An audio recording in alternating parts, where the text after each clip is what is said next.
ഷാഫിക്ക് ഞാനെന്ന് വെച്ച് കഴിഞ്ഞാൽ ഒരു രാഷ്ട്രീയ ബന്ധമൊന്നുമല്ല.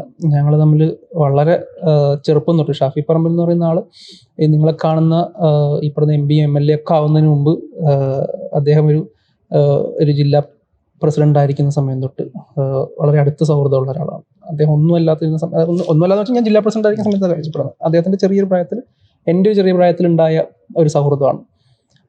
ഒരുപാട് സമയങ്ങളിൽ ഞാൻ എൻ്റെ ബൈക്കിൻ്റെ പുറകിൽ കയറി ഒരുപാട് യാത്ര ചെയ്തിട്ടുള്ള ഒരാളാണ്. എൻ്റെ കാറിൽ ഒരുപാട് യാത്ര ചെയ്തിട്ടുള്ള ഒരാളാണ്.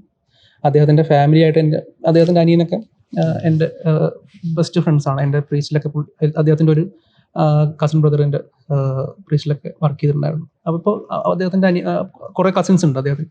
അവരൊക്കെ ആയിട്ട് വലിയ സൗഹൃദമുള്ള ആളാണ്. ഞങ്ങൾക്ക് രാഷ്ട്രീയ ബന്ധത്തെക്കാൾ ഉപരി എനിക്കൊരു ചേട്ടൻ എന്ന് പറയുന്ന ഒരു ഫീല് ഭയങ്കരമായിട്ടുള്ള ഒരാളാണ് അദ്ദേഹം. ഒരു ഇപ്പോൾ എം എൽ എ ആണോ എം പി ആണോ എന്ന് എന്നെ അങ്ങനെ എനിക്കിങ്ങനെ ഇപ്പോൾ എൻ്റെ കൺമുന്നിൽ കൂടെ ഒരാളിങ്ങനെ വളർന്നു പോയത് ആദ്യമായിട്ട് കാണുന്ന ഒരാൾ ഷാഫിക്കാണ്. അപ്പോൾ ഷാഫിഖ് എൻ്റെ അടുത്ത് സംസാരിക്കുന്ന സമയത്തും അദ്ദേഹത്തിന് അങ്ങനെ ഒരു ഗ്യാപ്പില്ല, എനിക്കും അങ്ങനെ ഒരു ഗ്യാപ്പില്ല. ഞാനൊരു എം പിയോടോ എം എൽ എയോടോ സംസാരിക്കുന്ന പോലെ അല്ല അദ്ദേഹത്തിനോട് സംസാരിക്കുക. എനിക്ക് അദ്ദേഹം M P M L A ഒക്കെ ഉപരി എൻ്റെ വളരെ അടുത്ത് നിൽക്കുന്ന ഒരാളാണ്. എന്നെ അതിൽ രാഷ്ട്രീയമോ ഇതൊന്നും അല്ല.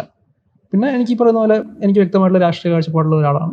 അത് പറയാൻ എനിക്കൊരു യാതൊരു മടിയും പണ്ടും ഇല്ല. അത് ഞാൻ പറഞ്ഞത് ഞാൻ എങ്ങനെയാണോ പണ്ട് പെരുമാറിയിട്ടുള്ളത് അതുപോലെ തന്നെ ഇപ്പോഴും ജീവിക്കുന്നതാണ്. ഇല്ല, സിനിമയിൽ രാഷ്ട്രീയം കുത്തിക്കയറ്റാൻ അങ്ങനെ ആഗ്രഹിക്കുന്ന ഒരാളെ അല്ല ഞാൻ. ഒരിക്കലും അങ്ങനെ ചെയ്യാൻ ഇനി സിനിമ ചെയ്യുന്ന സമയത്തും ഒരു പ്രൊപ്പഗാണ്ട സിനിമകളോ അല്ലെങ്കിൽ അത്തരത്തിലുള്ള സിനിമകളെ കാണാൻ ഇഷ്ടപ്പെടുന്ന ഒരാൾ പോലും അല്ല ഞാൻ. ഇല്ല, അതൊരു സിനിമയുടെ പോയിന്റിൽ എങ്ങനെയാണ് ആ ഒരു സംഭവം സ്റ്റോപ്പ് ചെയ്യാൻ പറ്റുക, അതിന് ഏറ്റവും വലിയ പ്രഷർ ചെലുത്താൻ പറ്റിയ ആരാണോ അങ്ങനെ അതിനെ ട്രീറ്റ് ചെയ്തിട്ടുള്ളൂ. പണ്ട് രഞ്ജി പണിക്കർ സിനിമകളിൽ ഉണ്ടായിരുന്ന പോലത്തെ ഇവിടുത്തെ ഒരു കൊമേഴ്ഷ്യൽ ഇതിലെങ്ങനെയാണോ നമ്മളതിനെ ട്രീറ്റ് ചെയ്യുന്നത്, അല്ലാതെ ഒരു തരത്തിൽ പോലും അങ്ങനെയില്ല. മറ്റേ എൻ്റെ രാഷ്ട്രീയം കുത്തിക്കയറ്റാൻ നോക്കുന്ന സംഭവമില്ല. അത്തരം രാഷ്ട്രീയം കുത്തിക്കയറ്റുന്നതിന് എനിക്ക് ഒരു അനുകൂല ഇതുള്ള ആളുമല്ല. സോഷ്യൽ ഇഷ്യൂ ഒരു സംഭവം ഉണ്ടായാലും അതിനെക്കുറിച്ച് നമ്മൾ ചെറിയ കാര്യങ്ങൾ അതൊക്കെ ഉണ്ടാവും. ഇപ്പോൾ ഷാഫിക്ക് മാത്രമല്ല, ഇപ്പോൾ രാഹുലായിട്ടാണെങ്കിലും ഈ പറയുന്ന ഒരുപാട് യുവ നേതാക്കളുമായിട്ടും ഇവരൊക്കെ എന്താ പറയുക M P M L A ഒക്കെ ആവുന്നതിന് മുമ്പ് സൗഹൃദമുള്ള ഒരാളായിരുന്നു ഞാൻ. അപ്പോൾ വർക്ക് ചെയ്തിട്ടുണ്ട്. അതുകൊണ്ട് തന്നെയാണ് അതായത് എൻ്റെ ഒരു ചെറിയ പ്രായത്തിൽ ഈ പറയുന്ന സിനിമയും രാഷ്ട്രീയം ഇപ്പോൾ നമ്മുടെ ഒരു കേരളത്തിലെ ക്യാമ്പസുകളിൽ പഠിക്കുന്ന യുവാക്കളുടെ സംഭവം എന്ന് പറഞ്ഞു കഴിഞ്ഞാൽ പ്രത്യേകിച്ച് ഇപ്പോഴും ഉണ്ടാവുമായിരിക്കും സിനിമയും രാഷ്ട്രീയമൊക്കെ അവരുടെ ജീവിതത്തിൻ്റെ ഭാഗമാണ്. അപ്പം ഞാൻ പഠിക്കുന്ന സമയത്ത് എൻ്റെ ജീവിതത്തിൻ്റെ ഭാഗമായിരുന്നു ഈ പറയുന്ന ഞാനൊരു സർക്കാർ സ്കൂളിൽ പഠിച്ച ഒരാളാണ്. സർക്കാർ സ്കൂളിൽ പഠിക്കുന്ന സമയത്ത് ഞാൻ കോളേജ് പഠിച്ചത് കോയമ്പത്തൂരായിരുന്നു. പക്ഷേ എൻ്റെ സ്കൂളിങ്ങൊക്കെ പ്രോപ്പർ ഗവൺമെൻറ് സ്കൂളിൽ പഠിച്ച ഒരാളായിരുന്നു. എൻ്റെ അച്ഛയമ്മയൊക്കെ അങ്ങനെ എൻ്റെ അച്ഛയുടെ സ്കൂളിൽ തന്നെയാണ് ഞാൻ പഠിച്ചത്.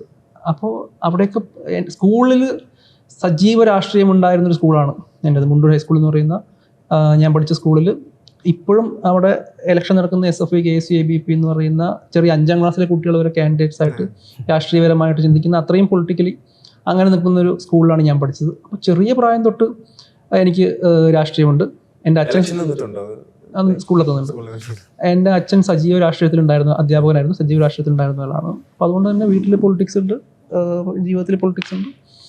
ഞാൻ ചെറിയ പ്രായം തൊട്ട് തന്നെ സിനിമയിൽ എങ്ങനെയാണോ ഇൻവോൾവ് ആയത് അതുപോലെ തന്നെ രാഷ്ട്രീയത്തിലും പ്രവർത്തിക്കുന്നതിനേക്കാൾ ഉപരി അത് പിന്തുടർന്നിട്ടുള്ള കാഴ്ചപ്പാടുള്ള ആളാണ്. അത് പറയുന്നതിലൊന്നും യാതൊരു മടിയും ഇല്ലാത്ത ആളാണ്.